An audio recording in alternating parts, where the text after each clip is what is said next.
is so noisy. And it's not quite like a picture with pixels, but it's working.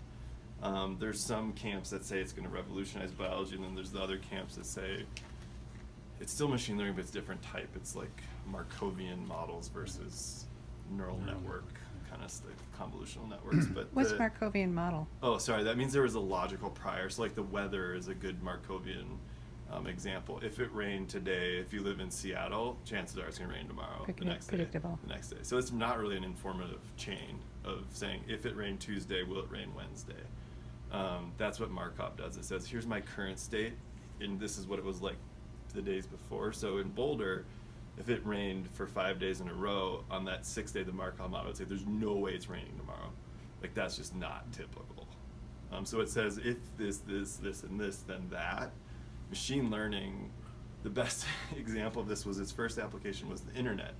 If under the question, if an alien came down from space and wanted to know what humans were about and searched the internet for images, what would that say about us? They left certain content out of this analysis on the internet. But what they found was it showed they did a machine learning to take all the pixels of all the images and try and find a common features of all these pictures, and they came up with a cat's face. It looks just like a cat. It's not perfect, it's a little blurry, but basically if aliens come down, and it kind of is true, right? There's a ton of cat pictures on the internet. And so that's when this took off, is could we take all this fuzzy, imagine all those pictures, to distill it down to a cat, which actually we're like, yeah, sure, I see that, that makes sense.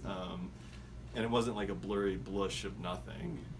They could use that machine learning to find what would say the most about a human on the internet.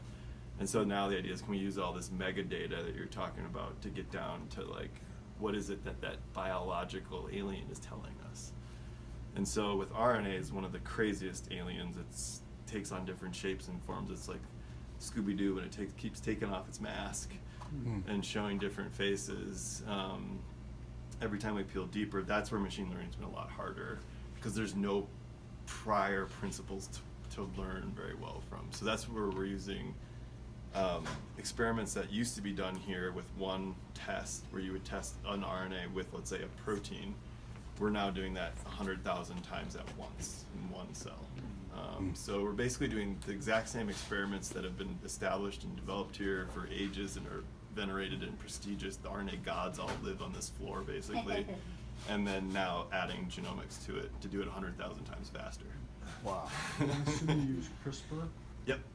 Yeah, I got my first paycheck from CRISPR.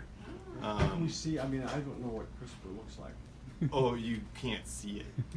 Okay. Well, you can see it. Do you want to see machine? CRISPR? I can show you dots of CRISPR moving in living cells. I mean, so it's not a device. No, it's a molecule. So it's a molecule. It's just like a drone. It itself doesn't know where to go, but you give it the GPS coordinates to the DNA, and it goes there. And it goes there perfectly, very, very well. It's amazing. Edits.